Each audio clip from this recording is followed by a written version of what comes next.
Hello दोस्तों। एक बार फिर से स्वागत है आप सभी का हमारे चैनल कहानी सुनो में।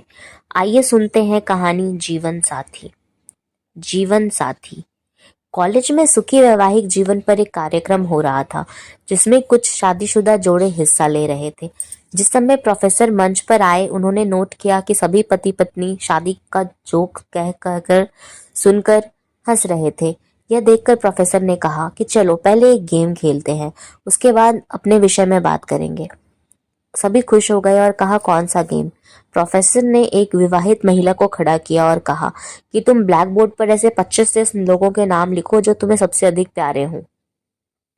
महिला ने पहले तो अपने परिवार के लोगों के नाम लिखे, फिर अपने सगे संबंधी, दोस्तों, पड़ोसी और अन्य सहकर्मियों के नाम लिख दिए। अब प्रोफेसर ने उनमें से कोई भी कम पसंद आने वाले 5 नाम मिटाने को कहा। लड़की ने अपने सहकर्मियों को मिटा दिया। प्रोफेसर ने और 5 नाम मिटाने को कहा। लड़की ने थोड़ा सोचकर अपने पड़ोसियों के नाम मिटा दिए। अब प्रोफेसर ने और 10 नाम मिटाने को कहा। लड़की ने अपने सगे संबंधी और दोस्तों के नाम मिटा दिए। अब बोर्ड पर सिर्फ 4 नाम बचे। अब बोर्ड पर सिर्फ 4 नाम थे, जिसमें उसके मम्मी पापा, पति और बच्चे का नाम था। अब प्रोफेसर ने कहा, इनमें से 2 और नाम मिटा दो। लड़की असमंजस में पड़ गई। बहुत सोचने के बाद वह दुखी होते हुए अपने माता पिता का नाम मिटा दिया उसने। सभी लोग स्तब्ध और शांत थे, क्योंकि वो जानते थे कि ये गेम सिर्फ वो लड़की ही नहीं खेल रही थी, उनके दिमाग में भी यही सब चल रहा था। अब सिर्फ 2 ही नाम बचे थे, पति और बेटे का।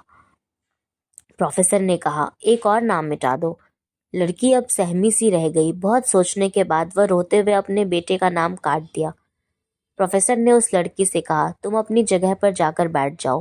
प्रोफेसर ने सभी की ओर गौर से देखा और पूछा, क्या कोई बात बता सकता है कि ऐसा क्यों हुआ कि सिर्फ पति का नाम ही बोर्ड पर रह गया। कोई जवाब नहीं दे पाया। सभी मुंह लटका कर बैठे थे।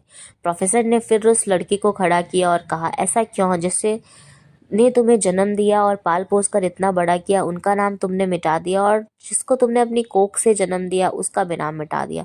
लड़की ने जवाब दिया, अब मम्मी पापा बूढ़े हो चुके हैं। कुछ साल के बाद वो मुझे और इस दुनिया को छोड़ के चले जाएंगे। मेरा बेटा जब बड़ा हो जाएगा तो ज़रूरी नहीं कि वो शादी के बाद मेरे साथ ही रहे, लेकिन मेरा पति जब तक मेरी जान में जान है तब तक मेरा आधा शरीर बनकर मेरा साथ निभाएंगे। इसलिए मेरे लिए सबसे अजीज मेरे पति हैं। प्रोफेसर और बाकी स्टूडेंट्स ने तालियों की गूंज से लड़की को सलामी दी। प्रोफेसर ने कहा, बिल्कुल सही कहा कि तुम और सभी के बिना रह सकती हो, पर अपने आधे अंग अर्थात अपने पति के बिना नहीं रह सकती। मजाक मस्ती तक तो ठीक है, पर हर इंसान का अपना जीवन साथी ही उसको सबसे ज्यादा अजीज होता है। अपने जीवन साथी का सम्मान करें फ्रेंड्स। तो दोस्तों, हम सुन रहे थे कहानी जीवन साथी।